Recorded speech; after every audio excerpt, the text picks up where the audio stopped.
And look at the proof in the pudding. I mean, we report in great detail at the end of the book how the vice president and her running mate, Tim Walz, are both dumbstruck by what had happened. They felt like they were going to win, honestly, and are just left in shock. I mean, speechless. And I think that they were led to believe that they were on the path to victory. Hey, how you doing? I'm noticing something on your hand. You guys have a party or something this week? What's going on? I'm laughing because now henna, or as I grew up calling it, mehndi, is such a trendy and fun party gag thing. But it was Eid this past weekend, so my family is Muslim, and I'm the bad Muslim who doesn't fast in Ramadan. But I married a in that sense a good Muslim. He was fasting, and so we had a big gathering at our house. Kids from the neighborhood. So my kids were running around, and we had a henna artist. We had tie dye going on. So yeah, I think I turned my house into a kids carnival the last couple of days. But it was So here's a question. Okay, do the kids fast? Oh no, they're not supposed to. Like, this is very much an adult thing. This is very much an adult thing, and it ties into a bunch of other religious traditions, right? Of that see fasting as a moment of spirituality, of self-reflection, repentance. So each faith has its own version of doing it. The Islamic version is sunrise to sunset, and only for adults, and it's for a month. And it's the month that, according to tradition, the scripture was revealed, and so you're supposed to also study scripture along with this. That said, though, my son, who is a very stubborn person, and he's only 8 years old, and decided, he's like, well, daddy fasts, I should too, because we're dudes, we should do that. I'm like, you need to use your brain to study and learn right now. And you need to have all your energy. And we've talked about good energy food and not so great energy foods. So no, you are not going to wake up in the morning, eat Skittles, skip lunch at school, and expect to come home. Oh, Lord. Right? Because they're also at the phase where if you don't throw snacks at them every 3 hours, you're going to have a rage monster in your house. So that was my last month, was navigating that. Absolutely. So I did, and I talked. I've been negotiating no candy for breakfast. This has been like the last 2 weeks. I have had to have this conversation 3 times a week. My son knows, again, because he's 8 years old, so he can climb up. He can open all the latches now. And so he will wake up early to find dad's candy stash. And this is all on dad, because dad has a sweet tooth. Like, he knows where your locations are now. Like, I just stop bringing the stuff in the house. So, yeah. Yeah, this is my daughter. My daughter has a sweet tooth, and she says, like, Daddy, I have mommy sweet tooth. Do you think she wants it back? I have to tell her that I think mommy has two sweet teeth, because she kept one for herself, and she gave me the other. I mean, Daddy would like to give away his cavities, not give them to his children, which is unfortunately also the. Again, I'm going to brag on myself here a little bit. I never had a cavity until I was like in my 30s. My first cavity was not until I was in my 30s. Mm-hmm. I still don't have one. Oh. Still don't have one. Dang. I got you beat. Never? Never have I ever had a cavity. But then I found out, right. Then I found out, though, as much pride as I have in this, that it has absolutely nothing to do with me. It is completely genetic. My father never had a cavity until he was like 70. And this is my husband's sweet tooth. So there is something. The bedtime stash of Twizzlers, the bedtime stash of Skittles. His kid learned. The kids watch. They watch everything we do. So part of why I started this. I know. I guess it's now a tradition. It's the third year of doing this kind of like open house carnival setup at our house, because growing up, Ramadan and Islam, or just even Eid, were just very personal, to some degree isolating experiences, because people around us in school. Right, because nobody else was doing it, right? Nobody else was doing it. Yeah. And so I was like, you know what? This is my kid's neighborhood. This is our community. These are the people we live with and grow up around. So we go for Christmas, we'll go for Hanukkah parties. So like we should include the people around us and my kids' friends, so that my kid can be proud of his holiday too. But then, the kids also have a great time. Mm-hmm. Thank you. I love that. Now at our kids' school, I'm not going to name the town that we live in, but at our kids' school, they are closed for Eid. My son had yesterday off because all the schools were closed.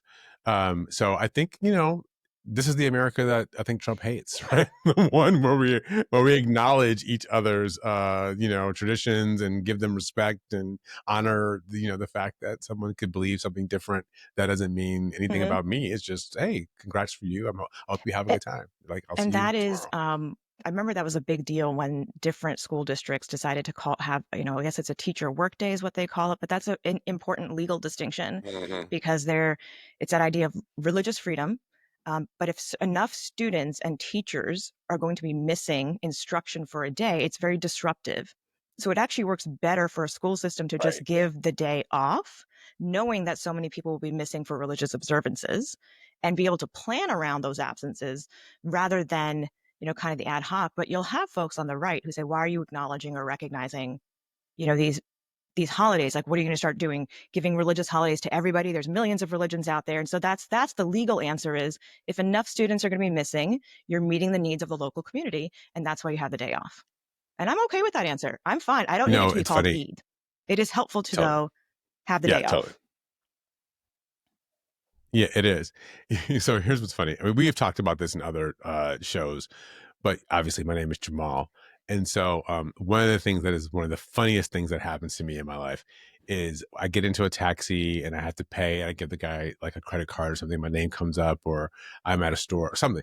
And the person realizes that my name is Jamal and they are Muslim. And then they start trying to say to me like, oh, do you know what your name means? Yeah, I do actually. Your name, you have a Muslim name. Like, yes, sir, I understand. Like, then they started wanting to quiz me about it. And like, listen, man, it was the 70s in Detroit. And like, like my parents were kind of into, ethnic, they're trying to embrace their African heritage and not be captured by like European symbols. And so anyway, it's funny. I have gone through this my entire life. It is always like a challenge. It's like a challenge that these guys I get find it. I get it a lot. I get it a lot to educate me from about myself. so they're all, as we know, in New York City, this DC area, it's a little different, but in the New York City area, there's a lot of Indian and Pakistani descent cab drivers. And so they recognize my name and they're like, oh, where are you from? And the family. And yes, I am bilingual, so I'll talk. But often then, if, like say I'm going to meet my husband or something and they're like, huh? Huh? Like, whoa, whoa, whoa. These two don't match up. Like, this is not what we were expecting. Because what I have been talking about is, how, yes, we're raising Muslim kids and yes, Eid Mubarak and my kids do this and that. But in their brain, they assume that Muslim looks like, either me, myself, or, some South Asian or ethnic, and not just like, yeah, he's a black guy. Right. He's a black guy who is Muslim. And we used to laugh when we were dating that we'd be walking around town and I'm like, people are probably looking at us being like, oh, it's some like Hindu, pagan, maybe chick or like very spiritual chick. And, just Christian Baptist guy. That's how we usually translate. Right.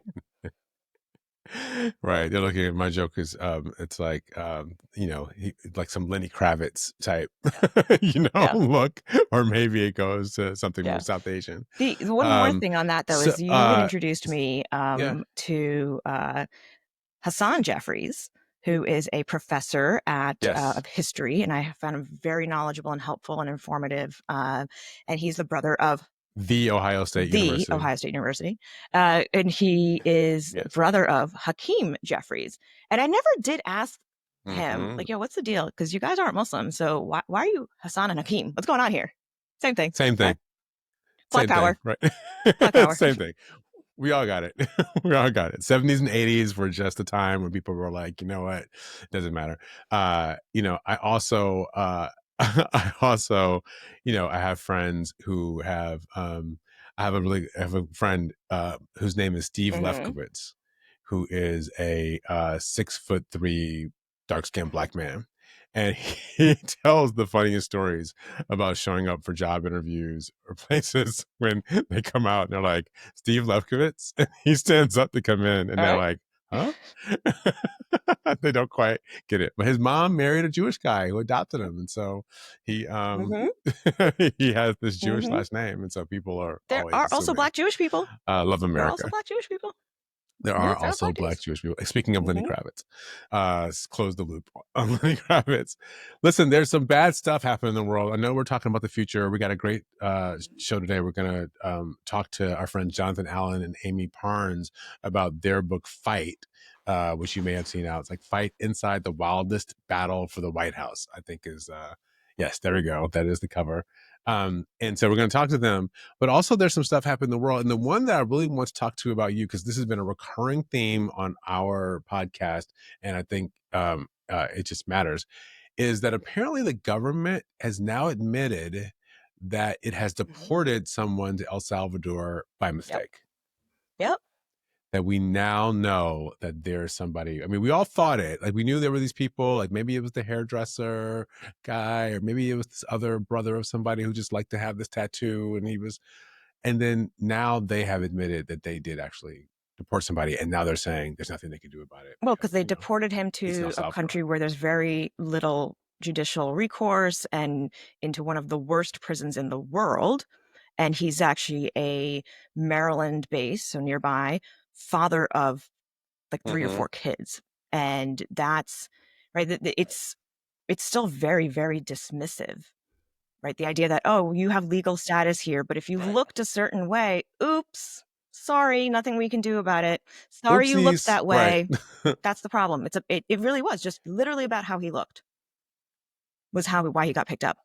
And then there was the story about the planes that got turned back because the people on them weren't the right people. And then I think one of them had women on the plane, and they were like, this is a men's prison. We can't accept women. So, like, what are they, like, obviously Signalgate has happened, and we know they're not taking care of any of these things. This is all super haphazard. But this is why we have due process. This is the whole reason why we have a process for people to get taken before judges. And look, if you want to give somebody who did a bad thing a punishment, I don't think anybody would complain about people being punished who do bad and illegal things. But we got to be sure that it's actually the right person. I don't know. We should be sure. Part of the way they admitted it, and just how quickly there's no recourse, tells us that it's not about due process for them, number one. It's not about whether or not it's only bad guys and only criminals. It really is about, it's okay to make mistakes on the backs of brown and black people's lives. That's fine. And because that ties into a broader mission. And the broader mission is, we want the country to look and feel a certain way. And if a bunch of people have to, some mistakes happen. If a bunch of people get disappeared or lost in that process, that's okay for them. Because in their vision, they want to get the country to look and feel a certain way, and nothing else matters. And I would say even the democracy due process part doesn't matter. I am getting, like, I have mixed feelings now about how many Hispanic or Black MAGA supporters are realizing that they were not, because they signed up for the tribe or that crew, that they did not get a special pass. They are still subject to the same stuff that happens to everybody else.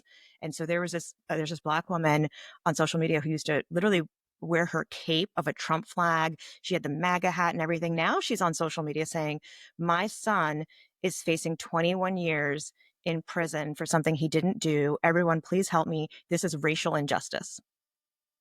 Now she's saying that. And she is getting dragged all over social media. I don't want her kid to suffer like everybody else, but I want the adults who are making these decisions to understand what it means when people tell you what they're going to do. They're going to do it also to you. Also, That's you right. are also possibly going to be part of, scooped up in this mix of people who are not the right people. That's right. Take them seriously, because they actually do mean what it is that they're saying. Look, I think what's happening with immigration, what's happened, as we think about what's happened as we think about what happened with Signalgate, that's sort of a funny thing. But what it is telling you is that this team really doesn't have they're not taking care of us, right? Which is like or taking care of the information. And as we think about what we do next, it just, how do we build this an alternative here that will matter? I was watching Kevin Griffiths. Kevin is he's a communicator. He was at HHS. He worked in healthcare, worked on some of the infectious disease stuff. He just resigned his position in the government as a communicator. I guess he became a kind of a career person over there. And he resigned because he said, what RFK Jr. is doing is actually, you're not going to be able to trust the data that comes out of HHS. And he was advocating that we have to start looking for independent data sources to tell us about what's happening with diseases, what's happening with trend lines, because the government may actually not be a trustworthy source to get data under this administration. You also had the head of FDA's vaccine program also resign. He's like, you want RFK Jr. has come in and said, prove this thing. And that's not how the scientific method works. That's not how science works. But even our most basic scientific method, you come up with a hypothesis about why something's happening, and then you test it. Right. Is this true? Is the question. Right. Is this true? And then you look right. Not and then you not look prove at the it. data and you're like, oh, actually, it's not. Or wait, we found something else. And it's that idea of curiosity, of inquiry, of yes, many studies, many experiments fail. And that's a big tech thing too, is keep failing, because you learn from every failure. That's how you iterate. But they don't want to see that version of science. RFK Jr. is like, prove this thing. Prove that autism is caused by vaccines. And it's not. Like, they haven't been able to prove it. And so the guy resigned. He's like, you want me to put my name and the FDA government symbol on what is misinformation, what is junk. It is not science. And I'm not going to do that. But they'll find people who will. That's the problem. They'll find people who will, and it'll continue to increase this idea of distrust in government and institutions and all of these different systems of how we used to operate. And they already had distrust on their side. That's why they wanted to take over government so they can change it all. And now we're the ones who are sitting here saying, well, I can't trust you. I can't trust the government now. Yeah, and what that does, it drives everybody continually to their corners. And who does that benefit? To have a society where nobody trusts anything that is, supposed to be official, and nobody trusts each other. And then we all just end up, running around being afraid of each other, afraid of the government, all the self-censorship that occurs when people are afraid that somebody's going to, report them, or they're going to get in trouble for something. So, the darkness certainly feels like it is it's around. I think, though, the solution to continued distrust is then the people who are trying to share information have to be transparent, because we are still reacting to an era in which doctors, when you go into an office, like, okay, they're like, well, just do this, I don't want to explain it. And we now have a newer generation of doctors where they do help explain and help you understand what's going on. I'm not saying go do your own research, because we literally don't have the tools to be able to do the research on vaccines. Like, I don't have that equipment sitting around my house, right? But the idea of the people who are sharing information, including the government, need to be willing to answer questions and need to be transparent about why, like the logic chain of why they are doing something. I think that's a solution, at least at a micro level, as opposed to news readers or other experts just saying, well, this is what it is to actually help people understand when they have questions, why it is that way. And maybe then we'll get back to this first principles, right? The basic first principles of how and why we are built as a society like this, instead of just assuming everything has to and will continue to be a certain way. Yeah. All right. So I'm hearing we're going to get our guest joining us in a couple of minutes.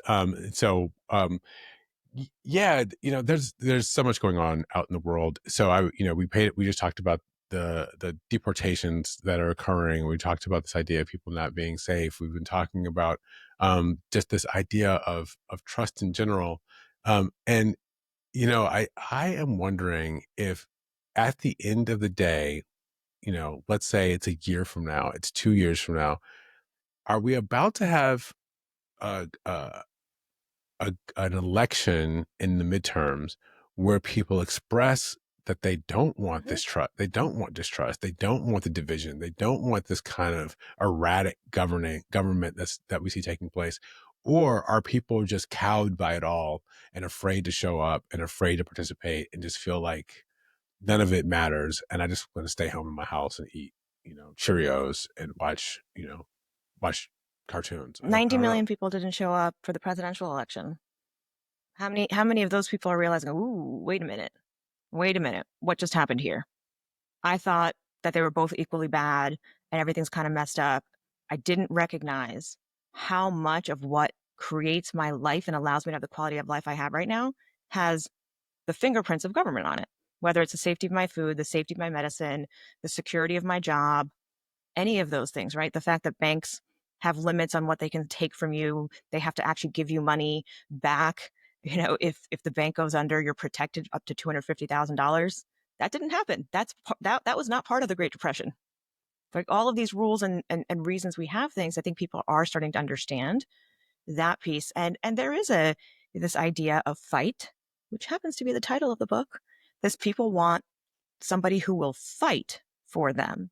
And the Elon Musk and doginess of everything has really started to translate that into this feeling that something's being done to us, right? Things are happening too fast. There's not much input of it. Something's being done to us, and they want to see people fight back.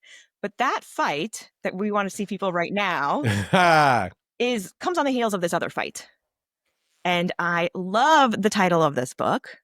Amie will tell us as part of the story, I may have had a little tiny influence on whether or not the title of the book was called Fight. But we are joined by Amie Parnes and John Allen, people we actually call friends. This is not just, we're doing random book promo. Like, we actually really like both of these people, and we've learned from them over the years, and we've hung out with them. And so I'm so excited that we get to talk to you both on Pub Day. Congratulations on the book, folks. Congratulations. Congratulations. Woo. Thank you. Thank you very much. You know, it's good to talk to Democrats who have an open mind. I'll leave it there. And also Jamal and Nayyera. Yes, I was like, thank you. Yes, exactly. Exactly. So congratulations, on the book. You guys are making the rounds. Where in the world are you today? Are you in New York? We're in DC. We flipped. Oh, we're usually in New York, and then just to kick off our books, but we're in DC right now. This is what number book that you've written together? Right, cool. Book 4? Book 4. Are you still friends? I mean, it's... Yeah, exactly. We're like no answer. Okay, we'll take no answer as an answer. Yep. Somewhere south of Bob Woodward in terms of book numbers. So so this is my question. So what is the hardest part of writing a book with someone else? It's not like the old days where people had to have 2 separate typewriters and you're passing pages, back and forth to each other. What's it like doing this now? How's it work? Should we actually fight it out and show you what's Amie, you should probably take that. But do you write one chapter at a time and then pass it back, or do you write like a passage, or you how does it work? We have we're very simpatico at this stage of our working relationship. John and I worked together at Politico. We had a very similar voice coming into our first book. I think in our first book, we were just trying to figure out how to do this and how to write a book. And now we kind of gel, and we write a lot together, actually, where we'll write things and edit each other in real time. Like in a Google Doc? We'll talk about reporting in real time.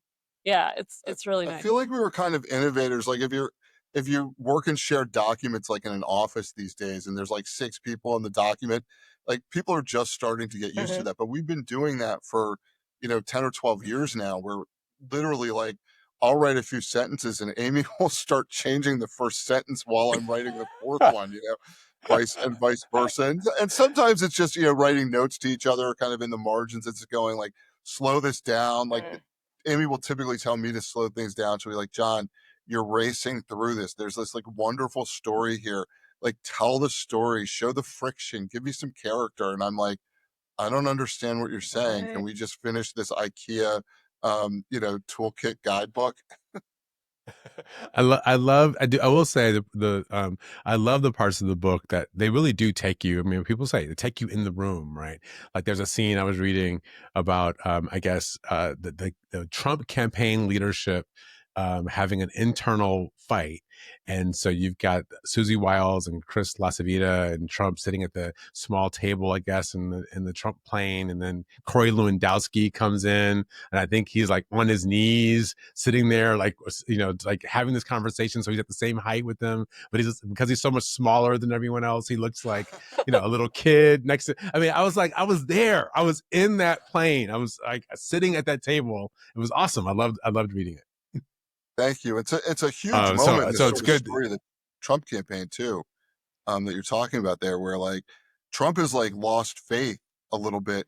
After Kamala Harris becomes the Democratic nominee and she gets this, sort of burst of energy and boost in the polls, and he's losing confidence, and he sends Corey Lewandowski down to Mar-a-Lago and down to Palm Beach to check in on the campaign. And Corey starts to assert his authority, and he's basically suggesting that Susie Wiles, the campaign manager, and Chris LaCivita, senior advisor, are mismanaging the campaign, which he knows is the way to get Trump angry at them and throw them out, even though it's not true. And so Susie and Chris go to Trump and they say, you got to pick, you got to do something here. And so the scene on the plane, and I don't want to ruin it for everybody, but it's Trump picking, and it's not good for Corey Lewandowski. Yes. So, all right. So this was my first question for you. You really had to delve into Trump world. It seems like you had some pretty good sourcing, because these stories where you're in the room. So what is it that we need to know about how Trump world works? And do you think how it works in the campaign? And do you think that's still the way the White House works around Donald Trump? So I think this campaign was better run than the other ones because Susie Wiles is better at managing down, sideways, and up than previous Trump campaign managers have been. I mean, it was much tighter run. The messaging from the campaign itself, not the candidate, but the campaign, was extremely tight.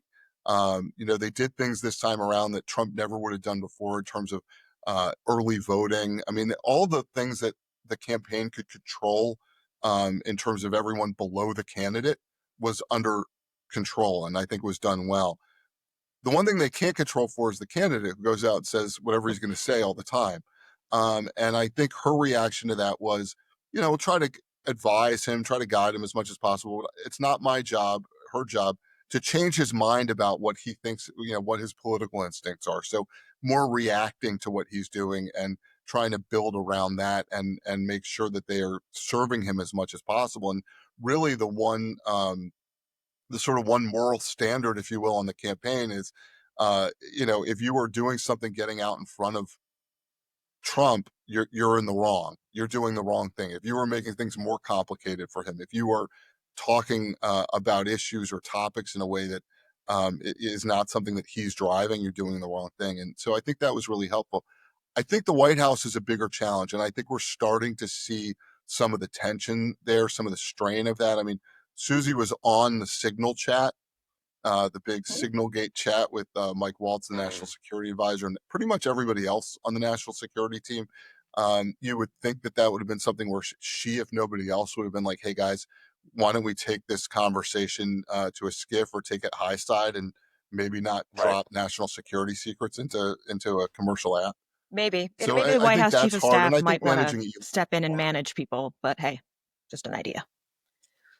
that might It's be amateur hour, so that might be the role there. But I also think that some of the big personalities, I mean, Elon Musk is his own sort of thing, but you're seeing him, I think, being brought back a little bit. You're seeing Howard Lutnick, the Commerce Secretary, being brought back a little bit. So I think she waits until somebody oversteps and then reins them in instead of reining them in while they're moving toward overstepping. You're talking about somebody, right, Interesting. who very much it's now built an operation around their personality and their whatever vision. And it's not that's not how things are. Biden White House or the Kamala campaign, even though there was, as you described, so much drama about the shift in candidates, you have a very heavily managed process. The staff are making decisions before the candidate can go and do something. And ultimately, that version of management didn't work, right? Because the voters didn't go for that. What else do you dissect in this book about how leadership, that sense of leadership, and what really brings people, whether it's a campaign or voters, together to come out? Because you're seeing successive losses for Democrats at this point. Yeah, and I think what people can do is look at this book and learn some lessons. Jamal and I talk quite a bit sometimes about lessons that Democrats can learn from various playbooks. I think there's a lot to learn here. I think they were using an outdated playbook in a lot of ways in terms of grassroots, in terms of fundraising, messaging. Um, in 2016, I remember a very wise Democratic consultant told me, strategist told me that Hillary was for everything. A lot of people felt like Kamala was not for anything either, that she was kind of misguided in a lot of ways, wasn't talking about the issues that people cared about. And that's something that the former president came in and dominated her on. And so I think there's a lot to learn here in terms of, what he did right in terms of podcasting, in terms of getting on shows like yours. And she was slow to do that. I think they wanted to do that. And for whatever reason, um, they were trying to run out the clock in certain ways. By the way, can I just say we are happy to be on a show like yours because you guys are amazing. Both of you, each of you individually. I don't know you together. I know you separately. Two of the smartest people around politics that I've ever known. And it's so cool that you're doing this show together because you both, as Amie was saying before, independent thinking people.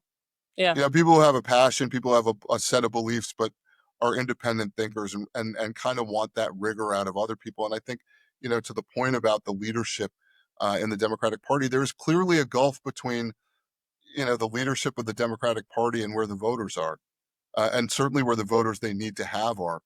And I think one of the things you see in this book, and I think people have a natural sense of it anyway, but we do some of the reporting on it, is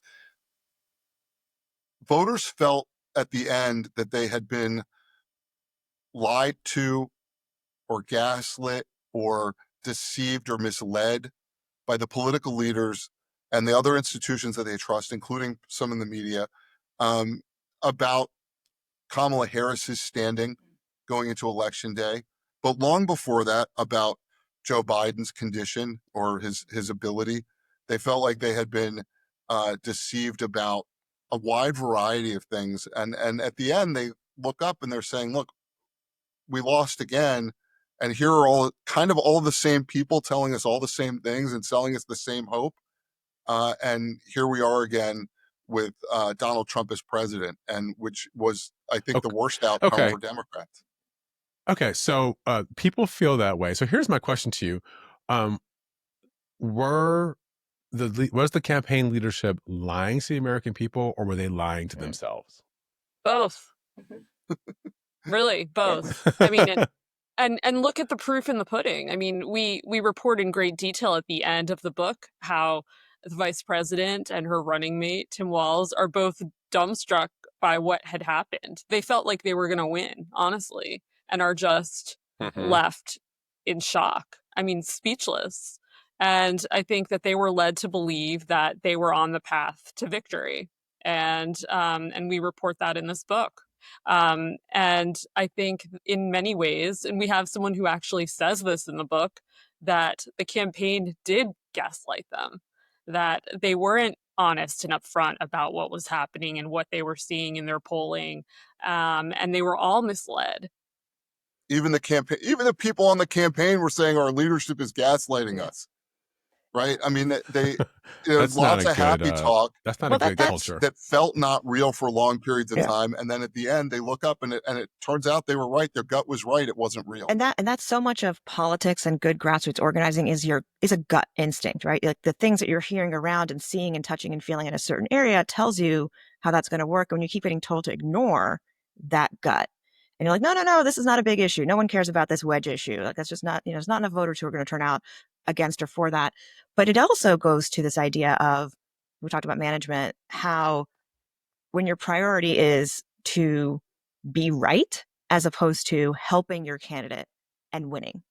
Because if you want to win and help your candidate, you're going to then involve or share what you know and respect them as a leader. So there's some gap in there about actually having respected Kamala Harris's instincts versus these people who were tried and true. We've won so many campaigns, right? Like there's a huge thing that you don't see on the Trump campaign, as you talk about, which is entirely oriented around making Trump happy and, letting him be the best version of himself. Can I ask you guys a question? Yes. Because this sort of goes to, I think, Sure, the wedge issues and the gut instincts. when you guys saw the trans ad, the Donald Trump trans ad about Kamala Harris supporting transition surgeries for illegal immigrants in prison in California, did you think to yourself, that's a not very effective ad, that's not going to do very well? By the way, which ended with Kamala Harris is for they, them, President Trump is for you. So that's actually, I heard that on Did you guys radio. think this was an effective ad or an ineffective ad? Because the campaign's data told them it was an ineffective ad, and I feel like I didn't have that same impression when I first saw it. I heard on the radio. I heard this on the radio, and I remember hearing it, and I laughed because I laughed at the line, Donald Trump, Kamala Harris is for they, them, Donald Trump is for you. I was like, ooh, that's good. That's good. And in day-to-day life, trans identity, gender fluidity, all of this is still challenging for people, even people who want to be open to it. It is a challenging concept and idea. You can say, let medicine make the decision, help families, let families make decisions, right? Make it rooted in families and their concerns, and turn the head about how don't let government be deciding these things. But they lost all of that, right? They lost all of that in that campaign. And so, yes, the only thing that existed in that conversation was the negative, and this idea that this thing that I don't understand out there in the world, that frankly I don't have direct experience with, is what is now the priority for Democrats. That one thing. And yeah. And you know who was irritated by it, and we report in the book, Bill Clinton is calling up the campaign brass and he's saying, what the hell are you guys doing? This is all I'm hearing about on the road. Which, Jamal, I'm sure you can. No, that's absolutely right. I will tell you the thing that got me about it, because I try to just keep my ear to the ground and hear what the people say, and it was the only ad that anybody brought up to me cold. Right. No other ad did anyone ever called me and say, hey, have you heard this ad? Like, what are they talking about? Like, that is what happened to me probably 2 or 3 times. And when that happens, it's piercing, because people who don't pay attention to politics don't just randomly start talking about political ads unless they really hit them. They really hit them and they matter. So this gets me to my question, which is, do you think Kamala Harris ever really had a chance? Yeah, I do. Do you both agree on that? Do you both? Do you both think that? Yeah, look, so elections are very close. Our presidential elections are very close. This one was less close than the previous 2, but in historical standards, it's a pretty close election. On October 10th, her campaign's internal polling had her winning 270 electoral votes. So within a month of election day, they've got her winning. And by the way, their last, but by the skin of your teeth, though, you don't have, that's no room for error. Fair enough, right? But before that, they were doing well too, right? So it was never like there was a huge margin. But their last poll had her losing by just like one state, right? Like it was like 266 or something, right? So, but what that tells me is, at least on their side, they believed they had a chance to win. The Trump folks had, largely tracked him a little bit ahead, but at some point it got back to even, with her big sugar high or whatever you want to call it coming, Sure. People were excited for her, whatever you want to say. Like she regained the Democratic base and had, had a shot. And to the point that Donald Trump was considering, messing with his own campaign because the polling started to look bad. So I think there was an opportunity, but I think what really took hold was, and I'd be curious to hear what you guys think about this, but I think that there are 3 main things that you have to do as a candidate in terms of your messaging. And it's tied to your policy, right? Like it's not just your messaging on its own. You have to identify what the public wants. You have to tell them how you're going to give it to them. And you have to explain why you're better suited to do that than your opponent. And I don't think that Kamala Harris got out of the box with that sort of reason for running and why people should want her. And as a result, the vacuum gets filled in of why is she running? Well, she's running because Joe Biden stepped aside and she got the delegates, right? Yeah, so I'm going to stop you because... Yeah. Go ahead, John. I was just going to say, and then, the next thing that flows from that is... You're my guest, and I won't stop you because that's rude, so go ahead. the vacuum... No, I was just saying the vacuum gets filled in and Trump gets to define her, and he defines her as just like Joe Biden, except to the left.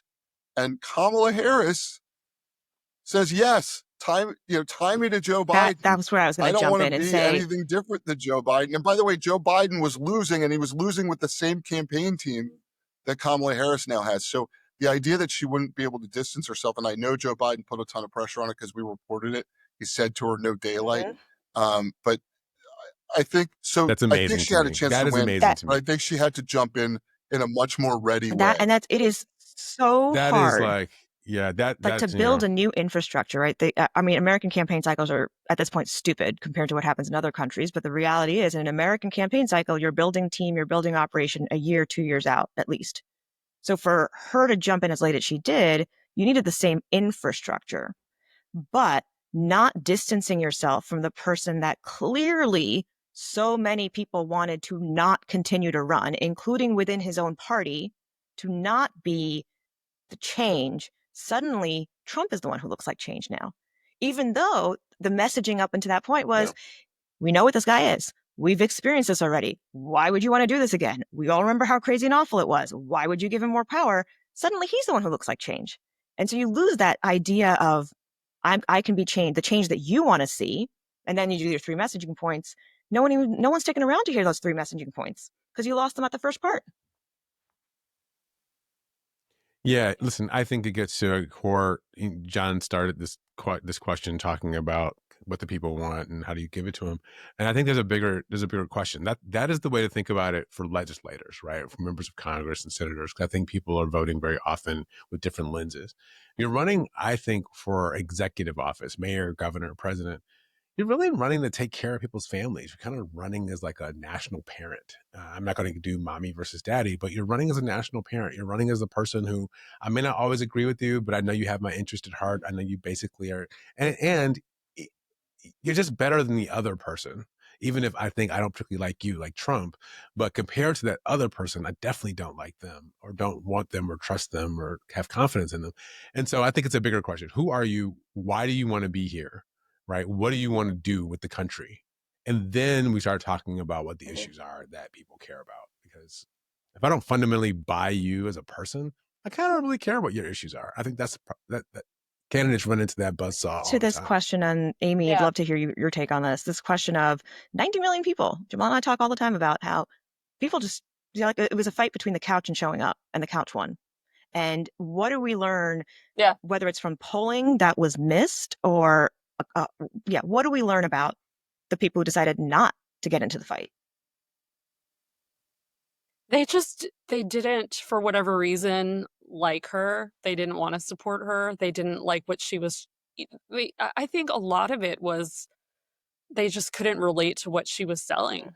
And I've spoken to some people who stayed home, and I've spoken to people who decided to vote for Trump even though they didn't want to vote for Trump. And I think it came down to that they, for whatever reason, didn't feel like she was speaking their language, that she was speaking another language. And I think Democrats largely sort of miss the boat, and that's why I think you're finding them so lost in the wilderness right now, is because they're trying to find out who they are and what they can sell to people. And Jamal and I talk about this all the time when I'm reporting, but you also have to, you can't just be against something or someone. You have to offer them a different alternative. And I think that she failed to offer that different alternative for whatever reason. Well, I'm gonna also interject here because there is one part of the book where I will say my name comes up in the book, and so I am going to take I'm going to take the privilege of this being me and Nayyera's show to address the question, because it's written well in your book, but the people outside, the internet, conspiracy people have sort of positioned it like there was some mastermind conspiracy to do a death watch because everybody was worried Joe Biden was going to fall down and die, and that I had come up with this list of names. Although I don't like the death pool roster. I'm going to register that here. I think that's like you guys oversold it. I don't know. It resonates. I'm like, from the outside, I'm like, ooh, that sounds interesting. Tell me more. That's an intriguing way to describe this. But what I was to say is I wrote about this in Kill the Spider on my Substack that there's going to be. I knew when I joined the White House that there were only two jobs for the vice president: either be show up in the Senate and govern the Senate or preside over the Senate and break ties, or be alive, be ready in case something happened to the president of the United States. And so what would give Kamala Harris credibility in that moment would be to be sworn in, I thought, by a Republican federal judge, preferably a white male Republican federal judge, because the country was a year away from January 6th, where people had stormed the Capitol, and she wasn't very popular. And so we needed to have some images that would convey, more legitimacy. So anyway, that was the extent of the conspiracy. Was me drumming up a list to carry around of some federal judges. But you guys had a whole bunch of other people doing other things at the DNC and other places that were actually gaming out what happened if Joe Biden got sick or got hurt. Yeah, and it's made a lot of headlines, as you know. Your part and what the DNC was working on, and we still get questions on that as we're doing this media junket. Well, my favorite was Jimmy Kimmel worked it into his, you posted it on Instagram. Jimmy Kimmel worked it into his stand-up routine, which is, did he not basically say that was your job to be ready? And you were ready. That was the job. You did your job. What were they paying me for? Yeah. Yes, absolutely. I thought the thing people didn't pay attention to, which is in the same like sort of run of the book, right before it, is actually the much bigger sort of bombshell. Like, you were doing your job. DNC officials started talking in 2023 about how to be prepared for a Biden exit at all the different points of the presidential campaign. Like, what if he drops out after he's won a couple primaries? What if he drops out? And when they said dropped out or died, right. Or what happens if he wins the nomination and then is no longer able to continue? And so they go through all the different parts of the calendar and like, what are the rules under this scenario and what would be the result? So they're doing all this contingency planning in 2023, long before that debate in June of 2024. And we talked to somebody who was involved in that planning. They said, look, this is what we had to do with an 80 plus year old president.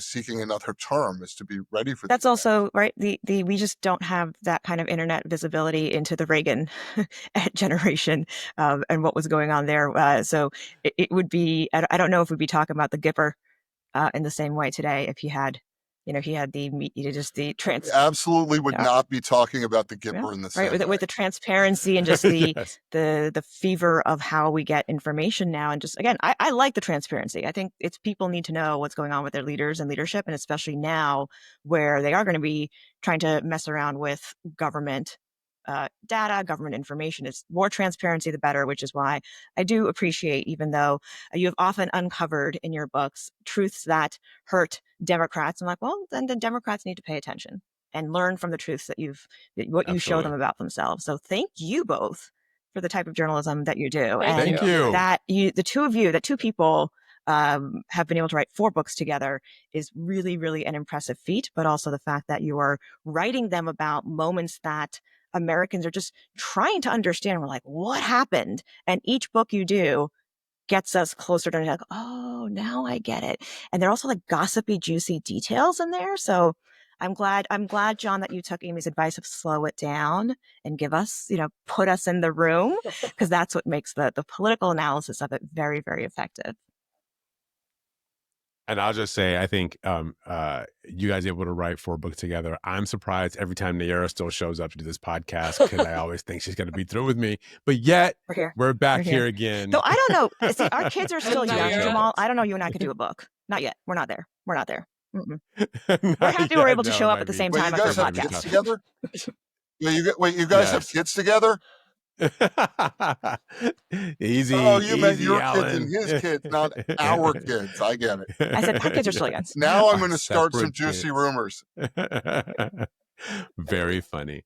All right, guys. Thank you too for being here. I'm really glad you made it to Trailblaze. Nayyera and I are always happy to have a couple of people who can thank you. And spice up this place. I have to give Nayyera some props for her support of Fight from the beginning. So, is this the first time John's hearing about that we kind of set him up? It is. We set you up. I saw Amie at the convention and we were walking and she's like, can't figure out the title of the book. I really like Fight. And I was like, okay, that sounds really good. I like that. She's like, yeah, John's not really feeling it. I was like, let me text him. Like, let me see what he says. Yeah, I'm just no, gonna that text was him. all Amy's idea. And I was like, yeah. I was like, hey, John, this. He's like, yeah, you think? He's like, yeah, maybe that. I forget what the response was. I probably have it in my text chats. We're like, hearing it from somebody else. You're like, oh, maybe.